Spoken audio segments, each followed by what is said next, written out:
Good afternoon, everyone. We're just going to give it another minute or two, and then we will start shortly.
Why don't we go ahead and begin?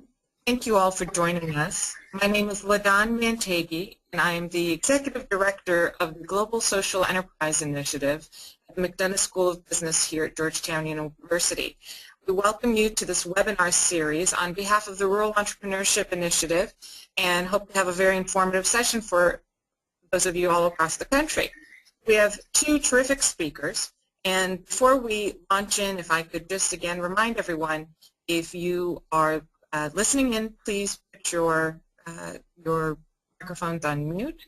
And throughout the session, please feel free to submit your questions at any time. We will, at the end of both presentations, then go through and I will present the questions that you have been sending to us to our speakers. But first, let me explain why we are doing this series. The Rural Entrepreneurship Initiative is part of a partnership between Georgetown's Global Social Enterprise Initiative and the American Farm Bureau Federation. The American Farm Bureau Federation and Georgetown relationship is really here to harbor and strengthen rural America. Our focus initially in this multi-year relationship is intended to focus on how do we build greater economic security in the rural parts of our country?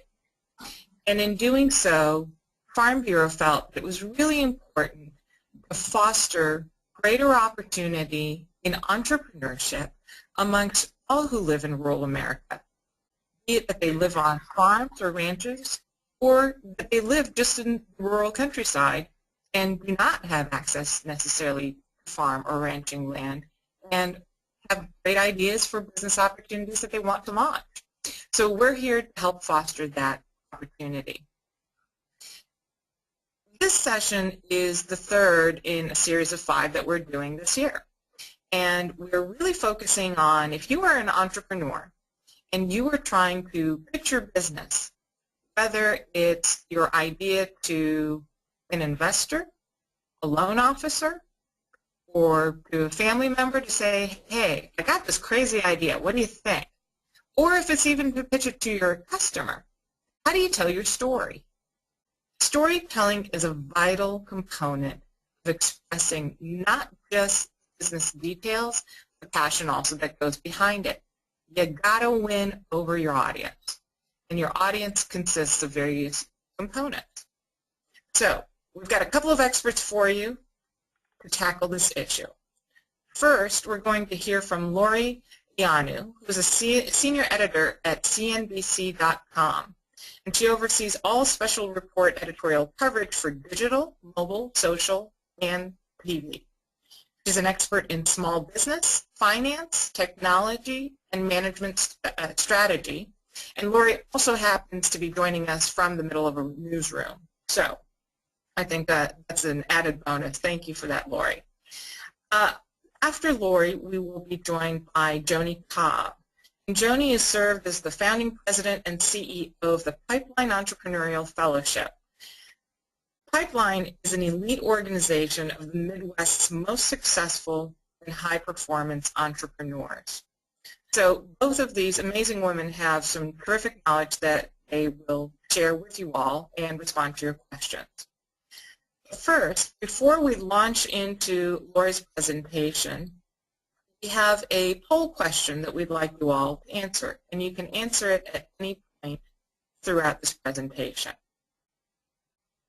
The question we'd like to ask of you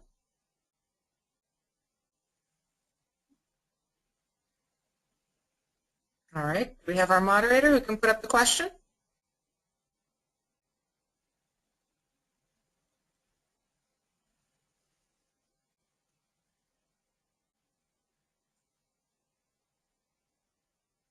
Moderator?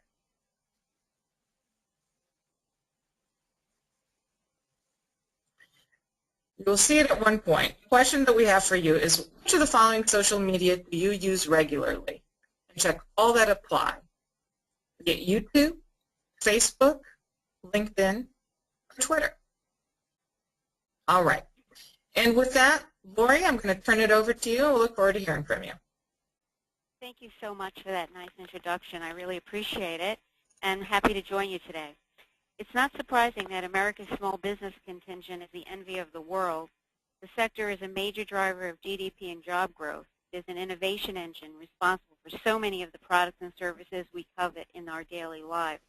Most big corporations started as grand ideas by an entrepreneur reimagining the future and figuring out how to develop a product or service in an unfilled void in the market that consumers and businesses really needed. Over the years, I've been lucky enough to interview famous icons of business: Howard Schultz, the founder of Starbucks; Herb Kelleher, the founder of Southwest Airlines; Dave Thomas, the founder of Wendy's, and many others. And they all had the same thing in common. They found a unique niche with a huge commercial market potential and rushed to fill it, undaunted by competition. All found ways to tell their story, first within their local markets and in their industry, and then through other national media channels. Creating grassroots buzz is a great way to start. We can move to the next slide. Now, in today's digital age, there are so many tools available to small business owners to communicate to a wide, even global audience. Beyond the web, social media tools help owners communicate with people in real time and receive almost instant feedback on their messages on Twitter, Facebook. The huge social media network allows business owners to network and connect with potential customers and create a fan base. It's a brave new world with so many media channels. Mobile apps are fast-forwarding communications at an exponential rate. Daily, more people are reading content on their smartphones and tablets, shifting the eyeballs away from print media and TV. At CNBC, we see the shift daily, and we are reprioritizing the way we deliver our content to respond to the change. So here are some key trends to know about. Americans are spending an average of 12 hours a month on social networks, with 18 to 24-year-olds averaging 20 hours. Social media advertising is set to boom. It should be $11 billion of social ad spend by 2017, up from $4.7 million last year. Mobile usage will be a huge growth driver. Twitter and Facebook have passed the 50% mobile usage mark, and in-stream advertising across devices is driving change. Next slide. Considering the trend, how should small business owners develop a media strategy in order to tell their story and build buzz for their brand? That's the million-dollar question. Well, first, focus on the key message. No matter if the story runs on TV, on the web, or on a mobile device, it must be compelling. The public is interested in reading about a cool new product or technology, a new trend, a profile on how an individual overcame a challenge and is making a difference in the world. Anytime the story ties to the news, it has a better chance of getting covered by the media. For example, if you are a company shipping product to Russia and the Ukraine, and the media is covering the conflict, a business story describing how your business is being affected by the war would be well received. Next slide. Develop a smart media strategy. Create a long-term marketing and PR plan for your company. Do some soul searching to pinpoint your media goals. Those could be getting a story pitch published every 6 months. Start by deciding if you need to hire a public relations expert to help you. Hire an expert in your local market that already has close ties with journalists in a wide range of media. He or she will have a network to tap when pitching your story ideas. Keep in mind that many public relations firms specialize in industry sectors, so find one that specializes in yours. Next slide. Spruce up your website. In today's world, every business needs a sharp website. Consider it your portal to the universe.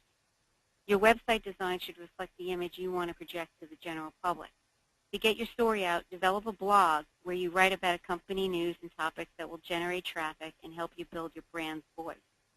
The latest trend is designing a website that will work best on a smartphone, tablet, or desktop screen and offer an enjoyable format.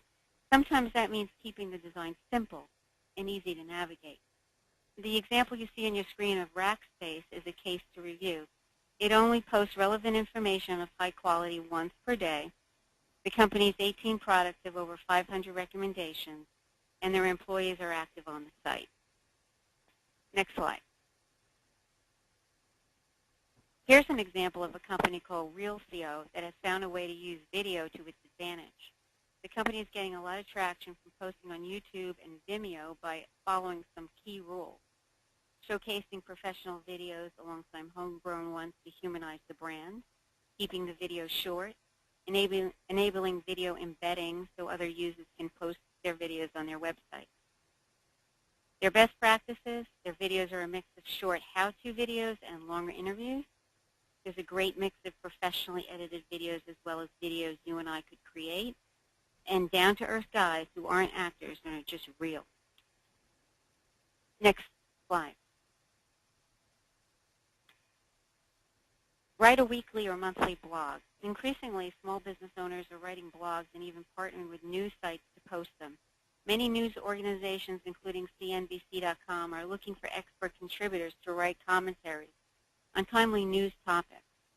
Market yourself to the media outlet by stressing your expertise in your industry and in the topic you want to write about. Remember, readers are looking for real tales of people and issues they can relate to. The blog you see posted in front of you, Rockstar Ronan, is a great example of a well-read blog about childhood cancer that helps drive awareness about the Ronan Thompson Foundation, a nonprofit trying to find a cure for this form of cancer. Next slide. Join an industry association and attend networking functions. Most associations have conferences and events attended by journalists that get media coverage. Try to develop a close connection to the association by partnering in events to try to meet media professionals covering your industry. Introduce yourself and tell your story. You can also speak with the head of communications and marketing at your association and ask if they would want to do a case study on your company that they can use on their website and offer to other journalists when they do stories on your industry. Next slide. Leverage social media. You no longer can be successful in marketing and communications if you don't tap all social media channels. All businesses, big and small, have jumped on this bandwagon. And here are some big ideas to consider.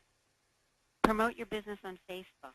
A recent poll by GeoDigital revealed that 62% of residents polled visits Facebook to learn about small businesses and their offerings. If you want to stand out, simply creating a Facebook page won't work. Remember, you must refresh your page regularly to keep people's attention. Keep your updates short. Contests are a great way to attract people to your company's page, and timeline promotions and sweepstakes work best. Once the contest is over, you can mine data you collected. Unlike traditional marketing, Facebook offers an opportunity to interact and talk to customers. Use it as a focus group to target your business strategy.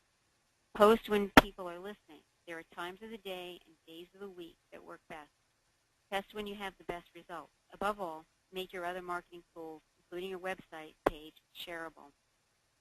Tell, don't sell. Social media is most powerful when you use it to tell personal stories, not sell your product. If yours is a business-to-business company, tell a story on social media using webinars, ebooks, and white papers. Advertise on social media. This sector is about to boom. CIA carefully forecasts $11 billion of social ad spend by 2017. And next, tell a story with your tweet. Present a consistent voice to tell the story of your industry and your brand. Every post should be compelling. Make sure to use hashtags so it is simple for people to find your content. Next slide. Here's a look at Trulia's website. The company is a real estate website. Notice best practices. Every post contains relevant content directed at their audience. The images they share are high quality, and you'll notice always contain their company name. And it gives a clear call to action in every post. Next slide.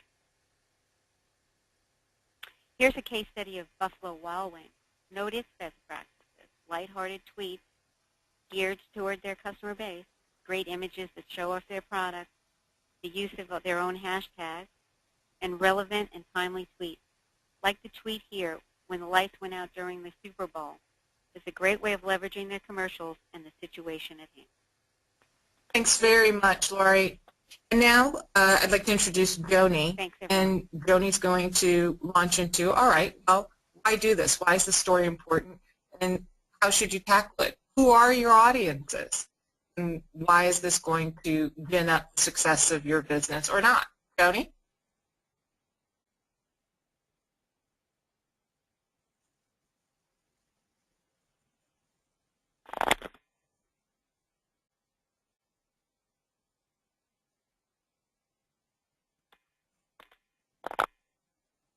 Do we have Joni on the line?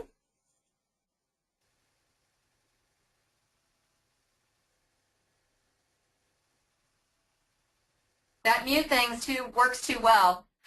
Can you hear me now? Hello? Hello? I can hear you, Joni. It's Lori. Yes, you're great. That mute thing. Okay. Please let me know if you can't hear me because I am off mute now. Can everybody hear me? This is Joni Cobb, and just before we get started, I wanted to let you know Pipeline's connection to rural entrepreneurship. When we started 8 years ago, I can't believe it, we started across the entire state of Kansas with the thesis that we wanted to connect our highest potential entrepreneurs no matter where they resided. And we found a ton of really wonderful, talented, big thinking entrepreneurs all over the state, not just in the cities. And we really wanted to connect them to entrepreneurs across the state, but also across the nation. And so we really believe very much in that great entrepreneurs can be found in rural America, and are very excited about this initiative and happy to be here today. So to get to the point here, why present? So there's lots of reasons we present as entrepreneurs. There's lots of reasons anybody in business presents. And so let's get into what that might look like. The next slide, please. So here's just a myriad reasons why you might be presenting. As we talked about earlier, you might be trying to get media coverage, or, you know, I think the entrepreneur's favorite, two favorite ways to present or pitch is obviously to sell or to attract somebody to invest in the company. But there's lots of reasons why you might be presenting your company, your venture to someone, whether it's requiring or recruiting a brand new employee that you're trying to convince to shift to your team, whether you're trying to win a competition, influence others. I love the please your mother. There's a lot of different reasons why you might be presenting. So let's get into how to be successful at that. Next slide, please. So you have one story. Keep going. These slides are going to go pretty quickly. And it's not about you, which is really, really tough for some entrepreneurs because they tend to want to tell you all about their widget, their vision, what they're doing today with their company, though it's so exciting. But here's what the story that you have to tell is about. Next slide. It's about them.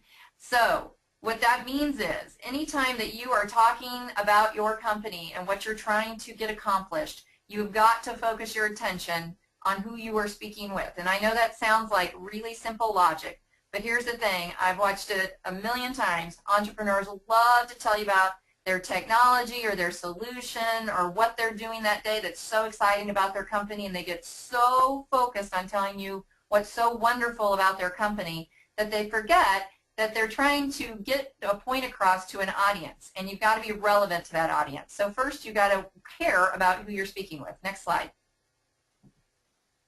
So, as I just said, you've got to know your audience. And that sounds very basic, but as you're moving 1,000,000 miles an hour, it sometimes takes a little bit of time to sit down, maybe research who you're meeting with, look on LinkedIn, read about their background, understand what's exciting to them, or the media, as we were discussing earlier, what kind of things has this reporter covered recently that makes your story interesting to them.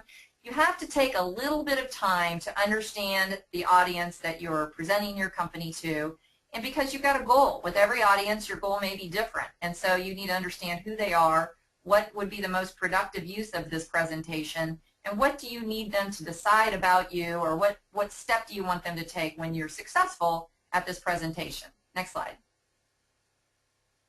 So every pitch has a purpose. Pitch with intention. That's, you should not have what I call slide deck B, where you just pull it out and run and present your company and say the same thing to the same person. You really need to know, what do you want to get out of this conversation or this presentation. And when I say pitch or presentation, it doesn't necessarily mean standing in front of a crowd with a PowerPoint deck. It could be sitting across the audience or sitting across the table with someone with a cup of coffee. It's still a presentation, it's still a pitch, and you have to have an intention or a goal with what you want to get from that conversation. Next slide. All right, I love this one. You don't have to be entertaining, but you do have to be interesting. And I guarantee you somebody close to you can tell you what is interesting about when you're telling stories. You probably don't have to look too far for a family member, spouse, what have you, to tell you. It doesn't mean that you have to tell, a Jimmy Fallon joke or Johnny Carson, depending on your age. You don't have to tell an amazing joke and start it off that way, but you do have to be interesting. What makes you interesting, whether it's your energy level, whether it's your background. Again, somebody near and dear to you will be pretty honest with you about when you're talking to them about your company. So what makes you interesting? What do you bring to the table that makes them want to listen a little more? Next slide.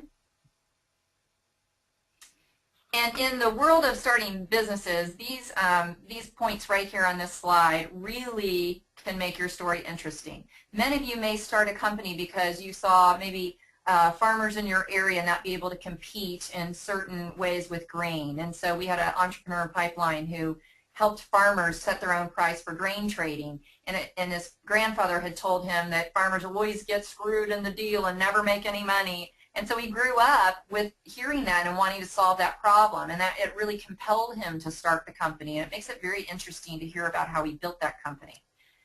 Who is your customer? It's really important to know your customer, know what they go through, know what makes this painful to them, your solution valuable to them. Everybody likes a business person who deeply cares and understands their customer, and understands why the customer needs you, your solution, and how you're special and different. And besides just the fact that someone near and dear to you may think you're special and different, there's got to be something pretty compelling about your company that makes you special to solve this customer's needs. And then back to the audience, your audience wants to get something out of the presentation, whether it's inspired to go out and tell about your company, or inspired to buy something from you or work from you or invest in you. But you need to give something to them, a reason to want to engage and be interested in your story. And lastly, entrepreneurs never lack this, so it's important to communicate this in your presentation. Is your dream, your vision of what your company can be. It's one thing to be doing, great work today, but what we all buy into, besides, of course, ability and talent and all of those things, is the dream and the vision that entrepreneurs have to build something of value and to go at it every day and be passionate about what they're building. And so that dream is really important to communicate. Next slide. So here are some of the building blocks of the story. We'll just get into a little more of the specifics of what we're talking about in terms of how to put together your story. Next. Who are we? So this is where you don't get lost in the weeds.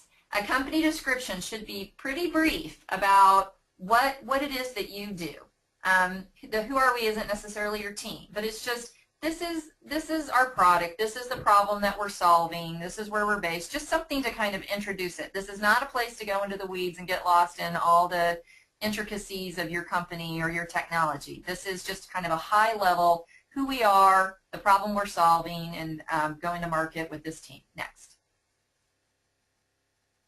Why should you listen? Okay, credibility is really important to establish early. If you're incredibly young and you're talking about a very sophisticated industry, immediately everyone's eyebrows are going to go up and say, why should I listen to this entrepreneur? And so it's important that right up front you establish, you've been in this industry for so many years, or you have a degree in this industry and have been cited in many of the journals as one of the thought leaders, or your community has labeled you the go-to person, and here's 3 articles of why they ask you about covering the topics of grain or broadband or anything that you may be working on. You have to establish up front the connectivity between, yes, you're doing something compelling, but you as the entrepreneur are credible as a person to be delivering this message and rallying the team and rallying the investors and rallying everyone around your venture. So don't wait till the end to show why you're credible. Start with it right up front. Next slide. And what problem do we solve? It's really important that you're solving a painful problem. I'm sure you've heard in the world there's nice to haves and gotta haves. You want to talk about a problem that exists in the market that is a painful problem to have and that you solve it. Next slide. And how big is the problem? It's one thing to solve a problem of 5 people or 100 people across the country, but you want to communicate that this is a very big problem that is pervasive, that gives lots of opportunity for business. Next slide. And then how do we solve it? Again, another slide that this is a little dangerous. Again, you do not want to get in the weeds of how you solve it. You want to address it very on point. You want to say, going back to the grain trading, we have a technology that allows farmers to get on any time of the day to set the price of their grain and then be able to go to bed, and immediately if somebody bids that price for the grain, it's sold, and they wake up in the morning and guess what? They just made money. You don't need to get into how the software works. You just need to explain what your offering is that addresses the problem. Next. And how do we make money? This is particularly important if you're asking for investors to get on board or key employees to make a jump over to your company. You want to explain, are we a retail store, or do we make money on subscriptions? You want to explain that not only do you have a great problem that you're solving, but you've thought through the way that your company is going to stay afloat and make a profit. Next.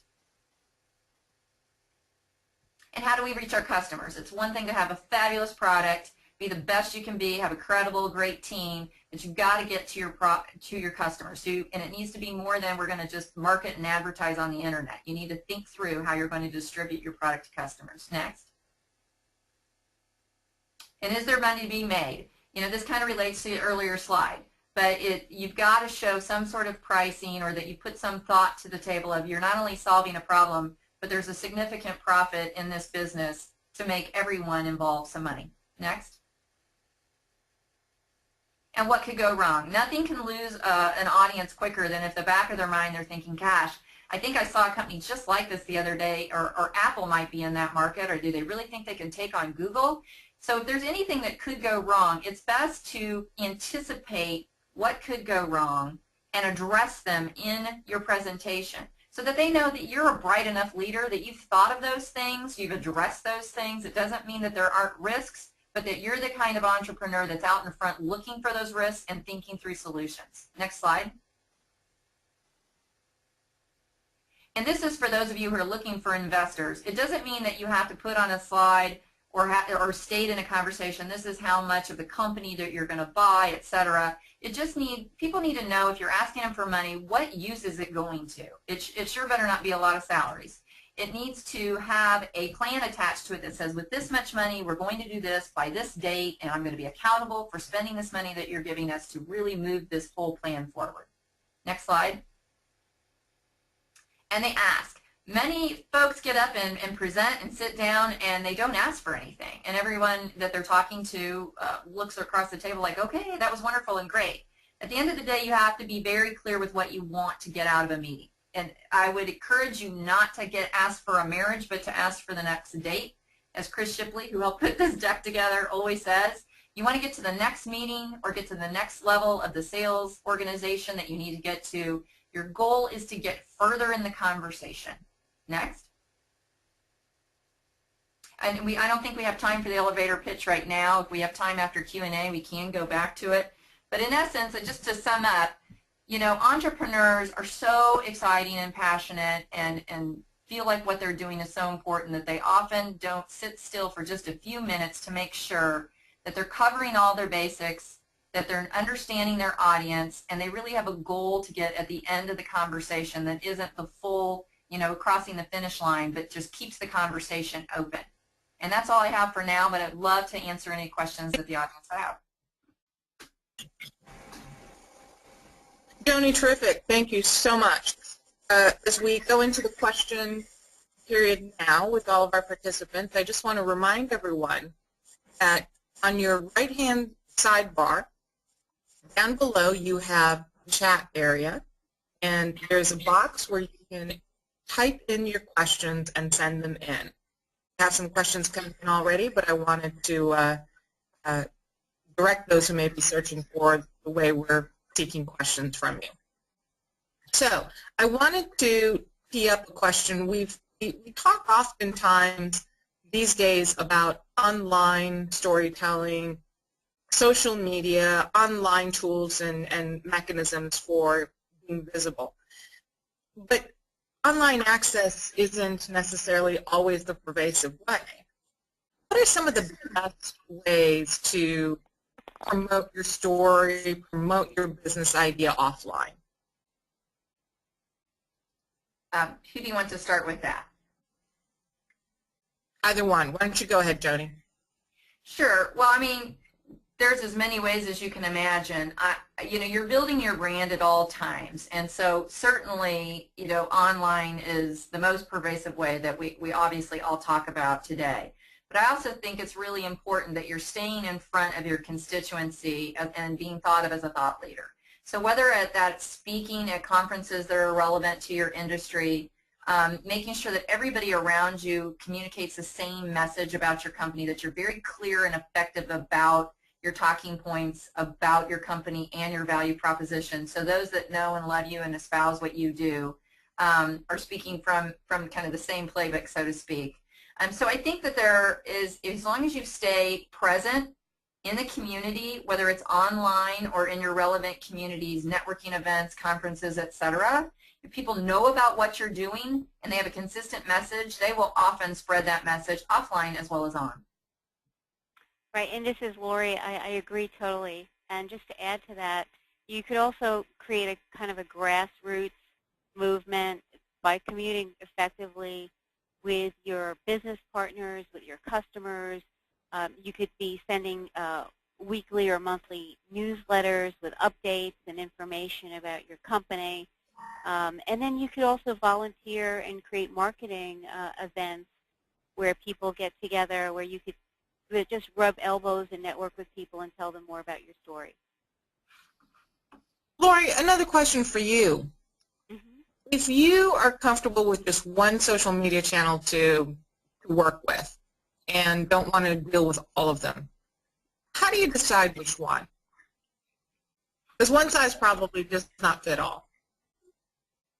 Well, in this day and age, I feel like it has to be an do all or not do all strategy. It's because everything seems to be connected and work together.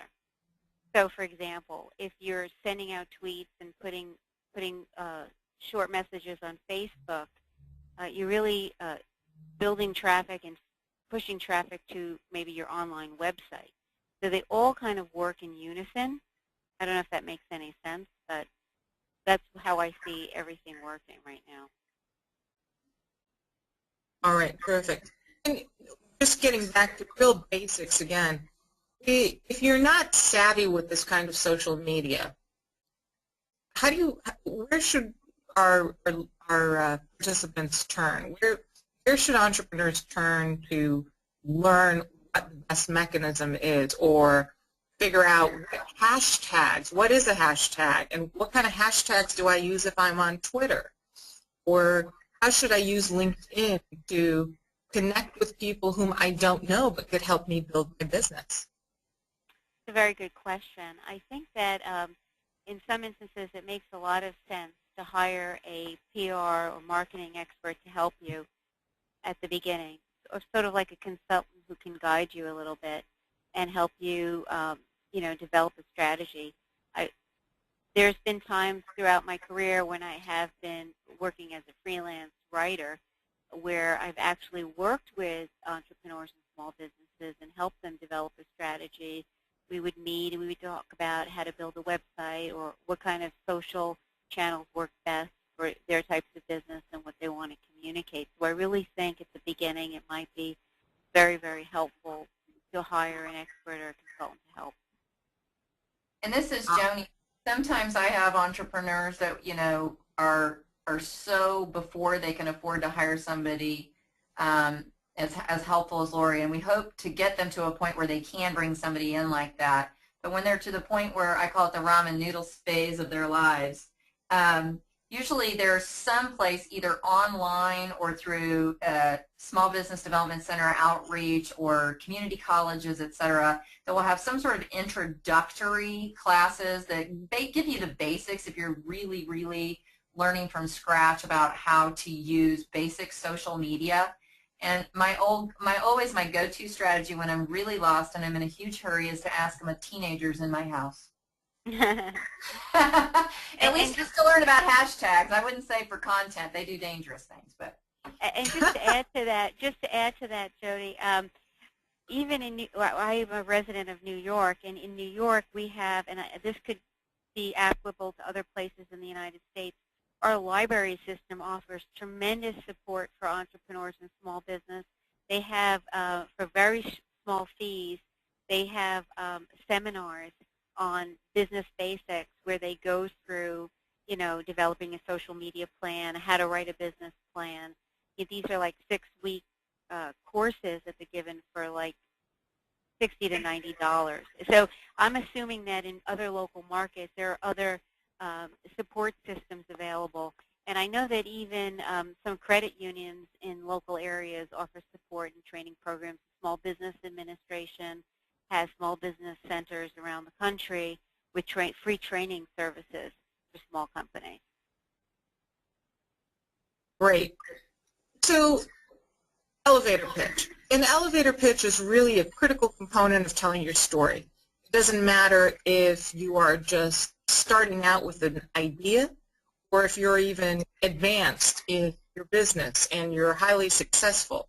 You still have to be able to describe what it is that you're doing, what you're about.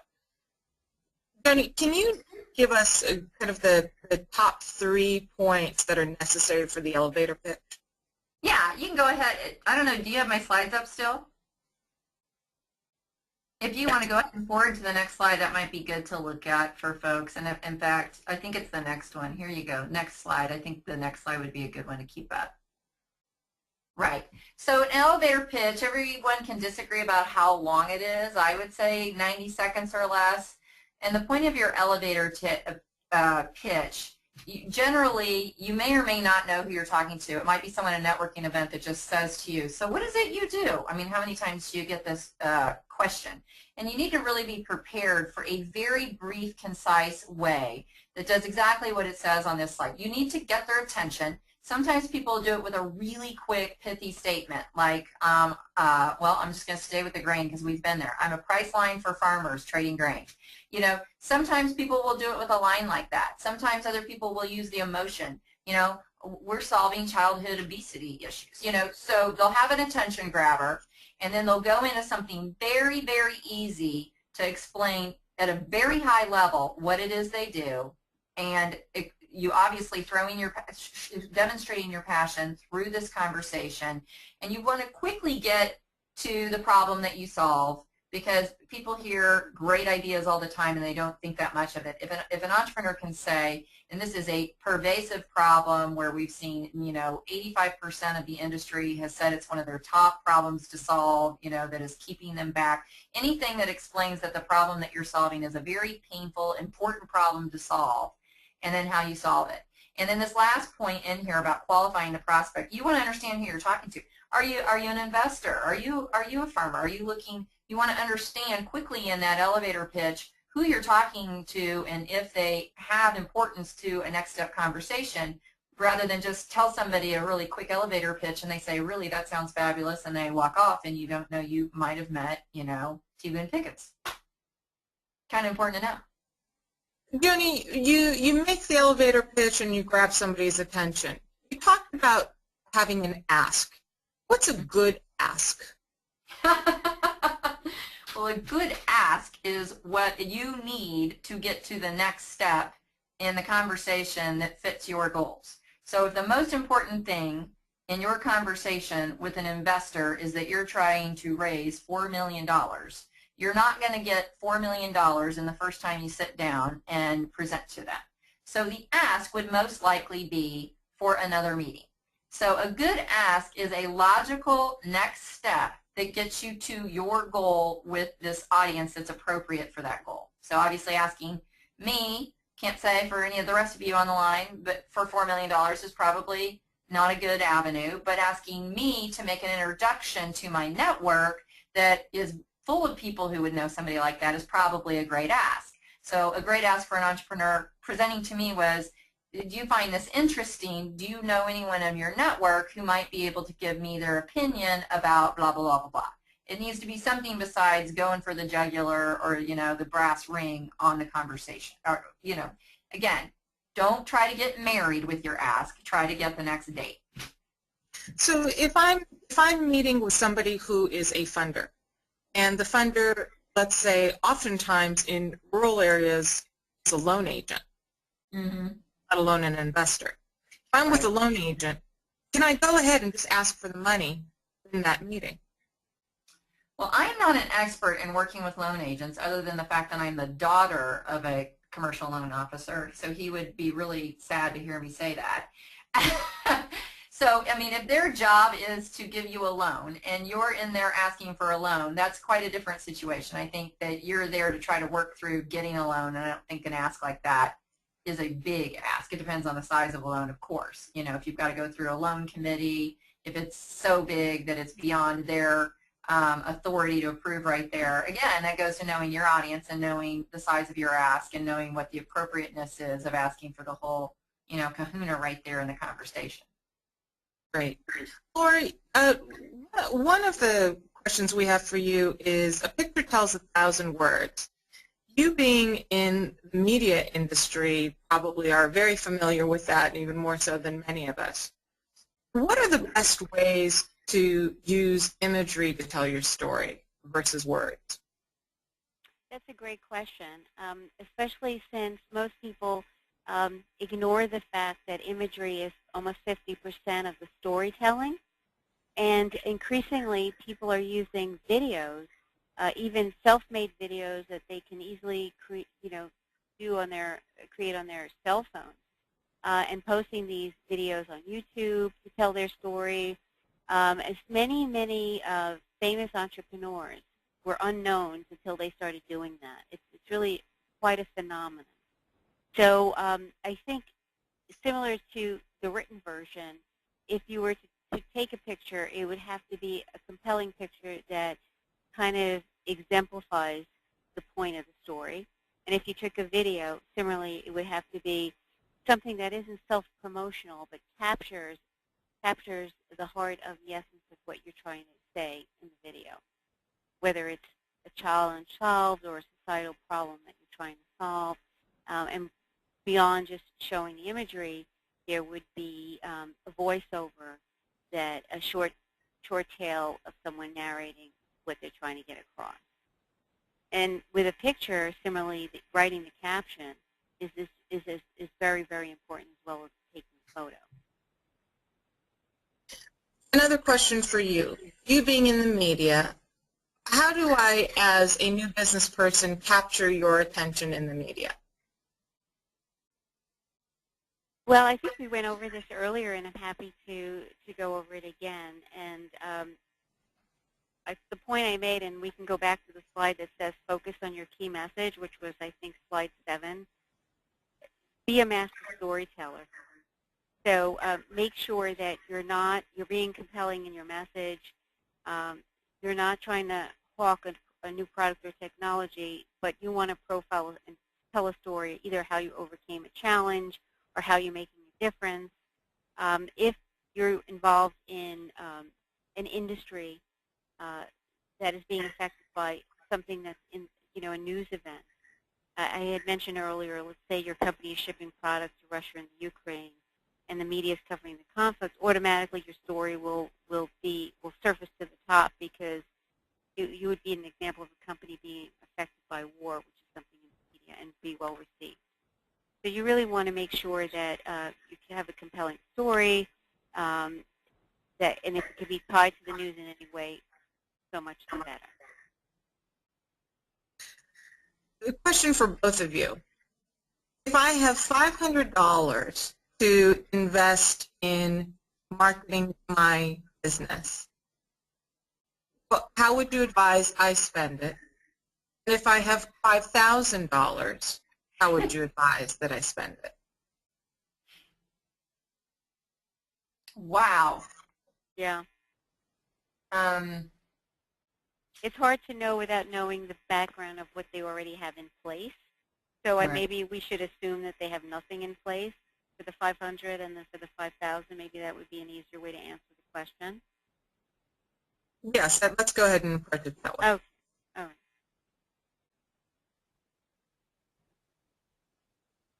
For me, I mean, obviously, what Lori said earlier, I mean, if you are ready with a company that is in the market that is selling, so you're not in the development phase of it, you know, obviously having a basic presence out there, whether that be through, it's probably going to be through online presence. I mean, if you don't have that, that would be a good place to start spending some money and building something yourself.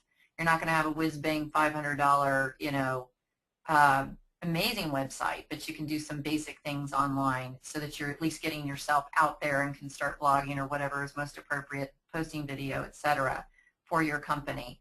And certainly I hope you have a Facebook presence before that point, since that's not going to cost you anything. I totally agree. Yeah. 5,000. Go ahead. I also wanted to mention that there are many services online where you can build a website for free. And I would use the 500 to 5,000 as a range of how much money you're willing to spend and invest in the website, because I totally agree with what Joni says. I think that paramount to success is having a presence online, especially since the market is not just local, national, but global. And it's a way for you to have a face and build your brand universally. So I don't think anything could be more important than that. Right. Right. There's a great company, and I swear I don't get a cent from them, out there called HubSpot that actually has a lot of free information that you can download that talks about creating your own content, which entrepreneurs, that very much resonates with entrepreneurs. And so there's some cost-effective ways that you can read and learn and become your own advocate and use some minimal expenditures of money to try to reach customers and get your brand out there as entrepreneurs. And again, I think both Lori and I are assuming that the audience we're talking to has a customer base they're trying to reach beyond just their local area. If it is just their local area, that expenditure of money is going to look a little different, although I would still argue that the online presence is essential.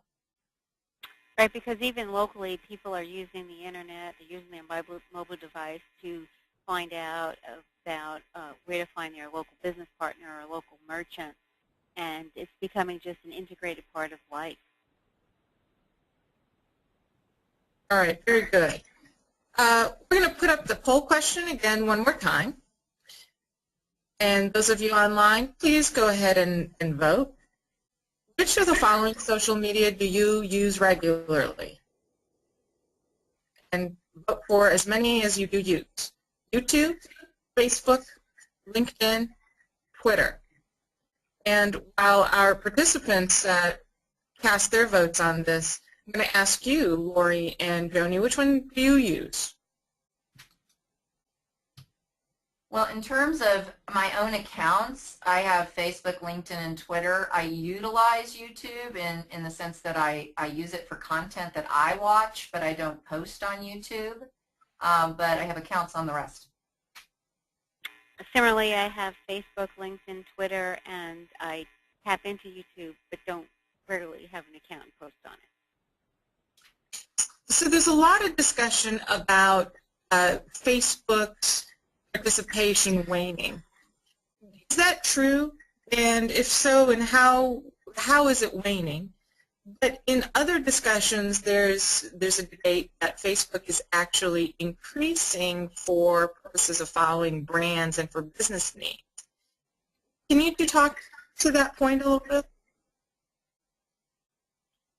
Sure. This is Lori. I mentioned earlier how Facebook advertising was on an upswing, and how many more people are tapping into Facebook increasingly just to find information about small business. I'm looking for the data that I shared earlier right now, but it's definitely on an upswing. And I'm not an expert in the percentages of use, et cetera, but I do I do follow and sometimes speak locally on a show about social media usage at home. And I think a lot of the concern that people have around Facebook had to do with privacy and things of that sort, which you obviously are seeing them up the options that you have to monitor your privacy and that sort of thing. But I will say that I think that just when working with entrepreneurs, really busy entrepreneurs that were actually a little later to some of the social media than some of the just starting up entrepreneurs, because some of the entrepreneurs I worked with were a little late to the game of caring about putting their company on these social media outlets, which a lot of people find surprising, but it is kind of true. And I think the longer that these outlets like Facebook, LinkedIn, and Twitter are in the market and people get more used to them and are regularly using them, and I'm talking about people, not your teenagers and folks tweeting about, whatever that has nothing to do with business, but the more that we're seeing business utilize that and their comfort level going up, I'm seeing more usage of all these elements, not less. At CNBC.com, we see the same thing, and I mentioned earlier Twitter and Facebook have passed the 50% mobile usage mark, so 50% of everyone accessing information to read on Twitter and Facebook are being done on mobile devices. I mentioned that advertising, from business advertising on social media sites like Facebook is going to reach $11 billion by 2017, and that increasingly more and more, I think 68% of business is looking at Facebook to learn more about companies, small and large. So it's really huge. And what's also great about Facebook is it's really a way to have access to your customers, to have a conversation, to share information, to learn what they like and what they dislike about your business, about your products, to share stories. And it's almost like a free focus group where you can tap in and learn more about your customer base. And that's priceless. I think that's a great point that often gets lost with social media, is the notion that it really needs to be a two-way or a multi-way communication tool, not just one directional. Agreed. One more question regarding brand. So a brand in and of itself tells a story. When creating your brand, and there's the difference between brand and logo, what's important to keep in mind in developing a brand, and what's important to keep in mind when developing a logo to convey story? Well, logo design is a huge art in itself and business in itself. Or people are just in business just as logo designers. It's kind of a complex question, believe it or not. A logo is kind of an image that tries to encapsulate the image that you want to project to the world about your company and your brand. I don't know if I'm answering the question, but whereas the brand is really, it's the essence of the company's vision for the future and what it really aims to accomplish. And I would add that I think it's really important for entrepreneurs to understand that very early, if it's a company of one, that entrepreneur has to be very careful, because they really are the brand at that point. And as the CEO, they're going to reflect the brand forever.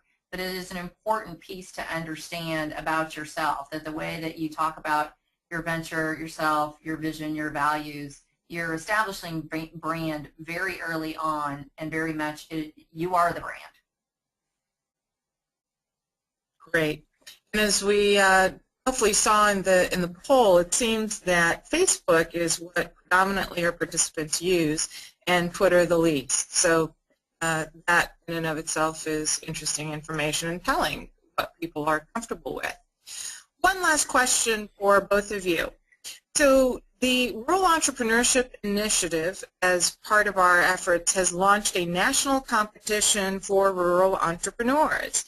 And we have closed submissions, and applications and business ideas are being reviewed. October 14th, 10 semifinalists from across the country are going to be announced. And those 10 semifinalists will then have to pitch their ideas and why they would want to be winners in this competition to a group of judges. What are your 2 or 3 pieces of advice to both the listeners and to those who may be selected to be amongst the 10 as they face the games? I'll start here, since we do a lot of competing here in the pipeline world. My pieces of advice would be, first and foremost, practice this in front of many people, mirrors, and video cameras, and be willing to hear what's not working well. Absolutely hone in on your mastery of understanding the problem you're solving and how that's a painful problem and how you're a unique solution. And the rest, which is your team and how well you present, and all of that is wonderful and fabulous and important. But really understanding the problem and how you're addressing a significant problem is a huge part of the battle. And then being very convincing and passionate and doing it in a way that is clear, so that all those people who watch you practice tell you it's clear. Those would be my short order pieces of advice. I'd have lots of longer ones if you needed more. Thanks. I think in the interest of time, we'll stick to those. Lori? I just wanted to add, because I agree exactly what she said. I've been to a lot of business plan competitions around the country over the years, and one thing I see, so some other tips to include is, I noticed that judges really don't like people who tend to present and are very reliant on their PowerPoints. They rather have that short, passionate storyteller give them the message, versus a person who's kind of relying on their PowerPoint to go through it. And the other thing that I've noticed is that increasingly the judges are like to see people present with video as well.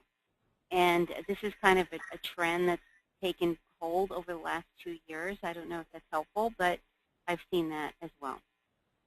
Agree, but just don't stream your video. Make sure that it works without internet. That is a recipe for disaster. Excellent point. I want to thank both of you for joining us, and I want to thank our participants. I will tee up that on October 28th, we will have our next webinar, and that will be all about the money. Finding the money to grow. October 28th, again, same time, same channel. Please register online if you will join us for that session. And please stay tuned on strongruralamerica.com and on Twitter, Ruralpreneurs, to find out who the 10 semifinalists are for the Rural Entrepreneurship Challenge. And we thank you all for joining us, and we'll look to have you join us next time. Thank you.